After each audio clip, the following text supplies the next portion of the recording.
Welcome back clean news. चलिए देखते हैं उत्तर प्रदेश की 25 फटाफट बड़ी खबरों को। इससे पहले आप यूपी के किस जिले से न्यूज को देख रहे हैं हमें कमेंट बॉक्स में जरूर बताइए। साथ ही डेली अपडेट रहने के लिए चैनल को सब्सक्राइब कर बेल आइकन को दबाना बिल्कुल न भूलें। आज का लाइक एम 3000 है, उम्मीद करते हैं आप इसे जरूर पूरा करेंगे। रोडवेज बस यात्रियों को असुविधा हुई तो अफसरों पर होगी कार्रवाई, सीएम योगी ने जारी किए निर्देश। प्रदेश की जनता को बसों में सफर के दौरान और बेहतर सुविधा मिल सके, इसके लिए परिवहन निगम को चाक चौबंद व्यवस्थाएं करने के निर्देश दिए गए। दूसरे देशों में कोविड के नए वेरिएंट की बढ़ती रफ्तार को देखते हुए सीएम योगी ने बस स्टेशन पर भी इंतजाम करने के निर्देश दिए हैं। कोहरे की स्थिति से निपटने के लिए रात में सफर के दौरान बसों में हेडलाइट्स की उचित व्यवस्था हो, बसों में बैठने की सीट्स फटी या टूटी ना हो।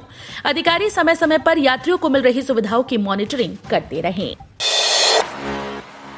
डीडीयू ने सुधारी गलती, छात्रों को दुगनी फीस से मिली मुक्ति, जानिए पूरा मामला। डीडीयू में पहली बार संचालित हो रहे बीकॉम के विद्यार्थियों से दुगनी फीस मांगे जाने के मामले में विश्वविद्यालय प्रशासन ने अपनी गलती सुधार ली। विश्वविद्यालय प्रशासन ने अपनी गलती सुधारते हुए विद्यार्थियों को सिर्फ 5,000 रुपए और यूनिवर्सिटी चार्ज ही जमा करना होगा, ऐसा कहा। विश्वविद्यालय प्रशासन के इस फैसले के बाद विद्यार्थियों ने राहत की सांस ली है। डीडीयू की वेबसाइट पर बीकॉम की फीस प्रति सेमेस्टर 5,000 रुपए के अलावा यूनिवर्सिटी चार्ज देते हैं। इस कोर्स में विद्यार्थियों ने 5,000 रुपए जमा करके रजिस्ट्रेशन भी करा लिया था। इसकी सभी सीट्स करीब फुल हो गई हैं। गोरखपुर मेट्रोलाइट रेल परियोजना के पहले चरण को मिली मंजूरी, सीएम योगी ने दी बधाई। केंद्र सरकार की पब्लिक इन्वेस्टमेंट बोर्ड ने बुधवार को गोरखपुर में मेट्रो लाइट रेल परियोजना को मंजूरी दी। इसके बाद गोरखपुर में मेट्रो रेल परियोजना शुरू किए जाने का रास्ता साफ हो गया। मुख्यमंत्री योगी आदित्यनाथ ने ट्वीट कर इसके लिए प्रधानमंत्री नरेंद्र मोदी का आभार जताया। मुख्यमंत्री ने कहा कि गोरखपुर में मेट्रो सेवा आरंभ करने की प्रक्रिया तीव्र गति से बढ़ रही है। इस कड़ी में पीआईबी की बैठक में Gorakhpur metro light rail project के फेज 1 को मंजूरी मिल गई है। फ्री राशन के लिए राशन कार्ड धारक इस तारीख का रखे ध्यान, महीने में एक बार मिलेगा तेल, दाल और नमक। सीएम योगी आदित्यनाथ के निर्देश पर सरकार अब राशन कार्ड धारकों को हर माह 2 बार निःशुल्क खाद्यान्न बांटने जा रही है। इसमें एक राज्य सरकार के राष्ट्रीय खाद्य सुरक्षा कानून के तहत तो दूसरा केंद्र सरकार के प्रधानमंत्री गरीब कल्याण अन्न योजना के तहत मिलेगा। इसमें प्रति यूनिट 10-10 किलो अनाज दिया जाएगा। इसके साथ ही माह में एक बार निःशुल्क नमक, तेल और दाल भी फ्री में मिलेगा। सभी खाद्य सामग्रियों को कोटेदार दिसंबर से मार्च तक निःशुल्क बांटेंगे। दिल्ली मेरठ के बीच 7 टोल प्लाजा को मिली मंजूरी। दिल्ली मेरठ के बीच फर्राटेदार सफर के लिए एक्सप्रेसवे पर 7 स्थानों पर टोल प्लाजा पर वसूली की जाएगी। दिल्ली में सराय काले खां से लेकर मेरठ में परतापुर तिराहे के बीच इन 7 स्थानों पर टोल वसूली को केंद्रीय परिवहन मंत्रालय ने मंजूरी दी है। अब 1 या 2 दिनों में किलोमीटर के हिसाब से NHAI टोल की दरें निर्धारित की जाएंगी। 1 सप्ताह के अंदर टोल वसूली शुरू हो जाएगी। मेरठ से दिल्ली के बीच अप्रैल से एक्सप्रेसवे चालू किया जाएगा। अब तक एक्सप्रेसवे पर सफर फ्री हो रहा है। सीएम योगी के साथ खाद कारखाने का हवाई सर्वेक्षण करेंगे पीएम मोदी। प्रधानमंत्री नरेंद्र मोदी 7 दिसंबर को गोरखपुर आएंगे और खाद कारखाने का हवाई सर्वेक्षण करेंगे। प्रधानमंत्री दोपहर बाद 1 बजे से 2:30 बजे के बीच खाद कारखाना परिसर में रहेंगे। वो हिंदुस्तान उर्वरक और रसायन लिमिटेड के देश के सबसे बड़े खाद कारखाना एम्स और बीआरडी मेडिकल कॉलेज परिसर स्थित रीजनल मेडिकल रिसर्च सेंटर की 9 लैब का लोकार्पण भी करेंगे। प्रधानमंत्री के दौरे की तैयारियों में प्रशासन और HURL प्रबंधन जुटे हैं। ओमिक्रॉन का खतरा, अब यूपी के बस अड्डों व रेलवे स्टेशन पर होगी RT-PCR की जांच। कई देशों में ओमिक्रॉन के बढ़ते मामलों के बीच सर्वाधिक आबादी वाले यूपी के बस स्टेशन, रेलवे स्टेशन व एयरपोर्ट पर अतिरिक्त सतर्कता बरतने के निर्देश बुधवार को मुख्यमंत्री योगी आदित्यनाथ ने अधिकारियों को दिए हैं। सीएम ने कहा कि दूसरे देशों और प्रदेशों से यहां आ रहे हर व्यक्ति की RT-PCR जांच की जाए। बस स्टेशन, रेलवे स्टेशन व एयरपोर्ट पर बिना जांच किए किसी यात्री को बाहर न आने दिया जाए। पहले चरण में इंटर स्टेट कनेक्टिविटी वाले बस स्टेशन पर जांच को तेजी से बढ़ाते हुए अतिरिक्त सतर्कता बरतें। आज से 2 दिन बारिश की संभावना, बदली से बढ़ी सर्दी। मौसम का मिजाज दिसंबर के शुरू में ही उतार चढ़ाव भरा बना रहेगा। मंगलवार को न्यूनतम तापमान में मामूली कमी आई और पारा 11.4 डिग्री सेल्सियस हो गया। पर दिन के तापमान में वृद्धि हुई, पारा 26.6 डिग्री सेल्सियस हो गया। अधिकतम और न्यूनतम तापमान में अंतर कम हो जाने से सर्दी का एहसास तेजी से बढ़ा है। वैसे तो मौसम में बदलाव मंगलवार शाम से शुरू हो गया, पर बुधवार से ये एहसास कराने लगा। मौसम विभाग ने आज गुरुवार और शुक्रवार को बारिश की संभावना जताई है। UPPSC PCS प्रीलिम्स 2021 का रिजल्ट जारी। यूपीपीएससी पीसीएस प्रीलिम्स 2021 का रिजल्ट जारी कर दिया गया है। अभ्यर्थी अपना परिणाम uppsc.up.nic.in पर चेक कर सकते हैं। यूपीपीएससी की ओर से 24 अक्टूबर को यह परीक्षा आयोजित की गई थी। इसके बाद पीसीएस प्रीलिम्स की आंसर की 27 अक्टूबर को जारी कर दी गई थी। इस पर आपत्ति जताने के लिए 3 नवंबर तक का समय दिया गया था। पीसीएस के 678 पदों और ACF/RFO के 16 पदों के लिए कुल 6,91,173 उम्मीदवारों ने आवेदन किया था। विधानसभा चुनाव में हिंदुत्व पर ही रहेगा बीजेपी का जोर। डिप्टी सीएम केशव बोले, अयोध्या काशी के बाद अब मथुरा की तैयारी।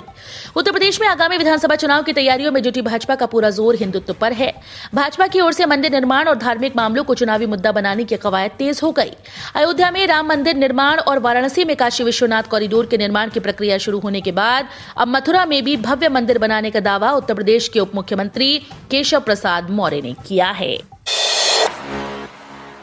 यूपीटीटी को लेकर अखिलेश का बड़ा आरोप, कहा जानबूझकर लीक कराया पेपर, नौकरी नहीं देना चाहती सरकार। समाजवादी पार्टी के राष्ट्रीय अध्यक्ष अखिलेश यादव ने यूपीटीटी पेपर लीक कांड को लेकर बुधवार को बड़ा आरोप लगाया। उन्होंने कहा कि ये पेपर लीक जानबूझकर कराया गया है, सरकार नौकरी नहीं देना चाहती। अखिलेश ने कहा कि भाजपा का फूल झूठ का फूल है, झूठ के फूल में खुशबू नहीं होती। बांदा के जीआईसी ग्राउंड में जनसभा को संबोधित करते हुए सपा अध्यक्ष ने यूपी सरकार पर जमकर हमला बोला। उन्होंने कहा कि मैदान में हर तरफ लाल टोपी दिख रही है, निरीक्षण करके आया, जनता का समर्थन दिख रहा है।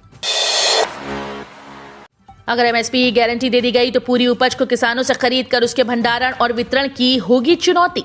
कृषि सुधार कानून आए और चले गए, लेकिन किसानों की चिंता का मुख्य मुद्दा जस का तस है। बीज, खाद, कीटनाशक, बिजली, पानी, मजदूरी की बढ़ती दरों की वजह से खेती की लागत लगातार बढ़ रही है।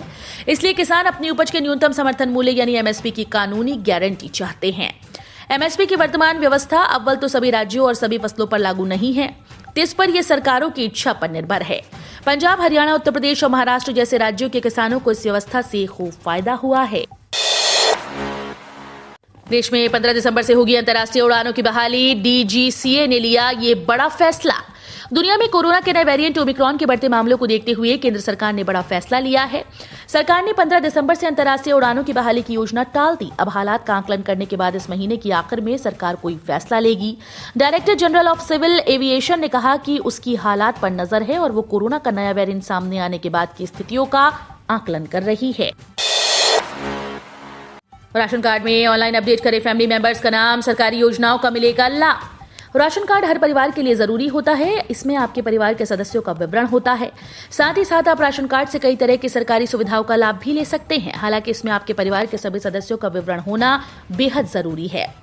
सदस्यों का विवरण होने के साथ हालांकि आपकी शादी हाल ही में हुई है या फिर आपके घर में कोई बच्चा है जिसकी जानकारी राशन कार्ड में नहीं है, तो आप इसे अपडेट करवा सकते हैं। राशन डीलर देते हैं कम अनाज, टोल फ्री नंबर पर कर सकते हैं शिकायत। राशन कार्ड एक ऐसा डॉक्यूमेंट है जिसके जरिए आपको सस्ता अनाज मिलता है। ये अनाज केंद्र सरकार की ओर से जिला स्तर पर राशन डीलर्स के जरिए वितरित होता है। लेकिन कई बार राशन डीलर्स लोगों के साथ हेराफेरी करते हैं। जैसे राशन डीलर्स अच्छी क्वालिटी का राशन ब्लैक में बेचकर बेकार राशन वितरित कर देते हैं और कई बार तय मात्रा में राशन न देकर कम राशन लोगों को देते हैं। अगर आपके साथ भी ऐसा हो रहा है तो आपको परेशान होने की जरूरत नहीं, क्योंकि आपको राशन डीलर्स की शिकायत करने का रास्ता बताया जा रहा है।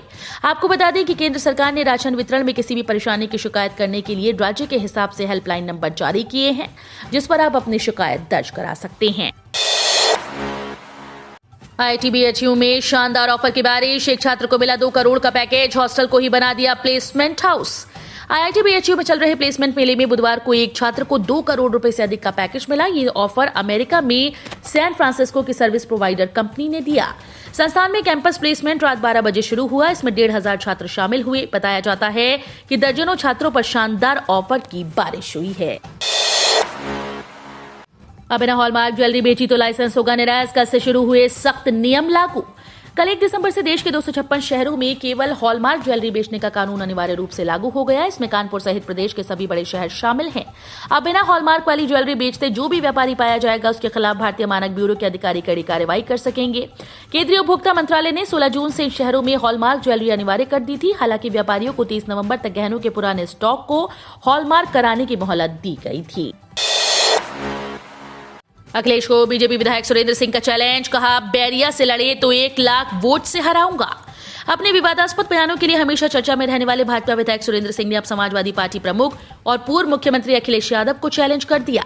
सुरेंद्र सिंह ने कहा कि यदि सपा मुखिया 2022 का विधानसभा चुनाव बलिया की बैरिया सीट से लड़े तो उन्हें 1 लाख वोट से हरा दूंगा। इस सीट से भाजपा के विधायक सुरेंद्र सिंह ने कहा कि यदि वे अखिलेश को 1 लाख वोटों से न हरा पाए तो राजनीति से संन्यास ले लेंगे। नवंबर के जीएसटी संग्रह ने अक्टूबर का रिकॉर्ड तोड़ा। 1.31 लाख करोड़ रुपए के पार पहुंचा। नवंबर महीने में कुल जीएसटी संग्रह 1,31,526 करोड़ रुपए का हुआ। इस महीने ये हुआ कि जीएसटी संग्रह पिछले महीने के संग्रह को पार कर गया, जो जीएसटी लागू होने के बाद से दूसरा सबसे अधिक है।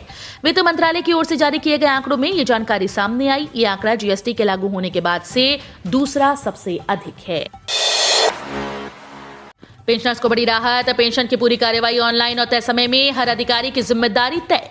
शासन ने सेवानिवृत्त होने वाले कर्मचारियों की पेंशन का समय से भुगतान सुनिश्चित करने के लिए ई पेंशन प्रणाली की समयबद्ध कार्य योजना को मंजूरी दी। इससे पेंशन स्वीकृति से लेकर सभी देयकों के भुगतान की पूरी कार्यवाही बिना देरी हो सकेगी। अपर मुख्य सचिव वित्त एस राधा चौहान ने बताया कि अब कर्मचारी द्वारा पेंशन प्रपत्र भरने से लेकर पेंशन स्वीकृति आदेश जारी होने तक की पूरी कार्यवाही online portal e pension system से होगी। पुरानी पेंशन के लिए कर्मचारियों की रैली के बाद सक्रिय हुई सरकार। कर्मचारी संगठनों से भी संवाद तेज। पुरानी पेंशन बहाली, शिक्षकों की लंबित पदोन्नति जल्द करने, शिक्षकों और कर्मचारियों की वेतन विसंगति दूर करने सहित अन्य मांगों को लेकर प्रदेश के शिक्षकों, कर्मचारियों, अधिकारियों और पेंशनर्स ने मंगलवार को राजधानी के इको गार्डन में हुंकार भरी।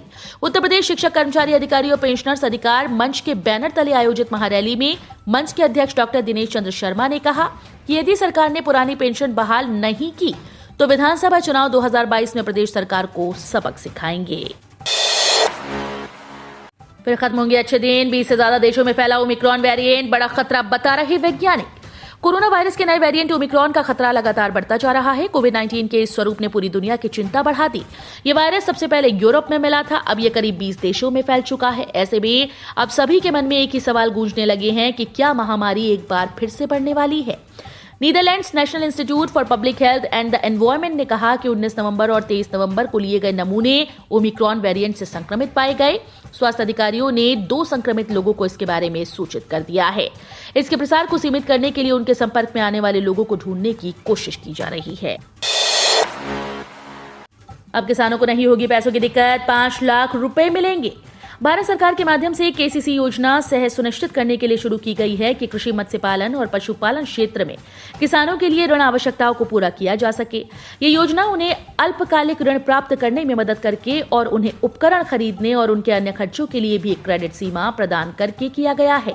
पीएम किसान क्रेडिट कार्ड योजना के अंतर्गत किसान नागरिकों को पैसे की किसी भी प्रकार की कोई दिक्कत नहीं होगी।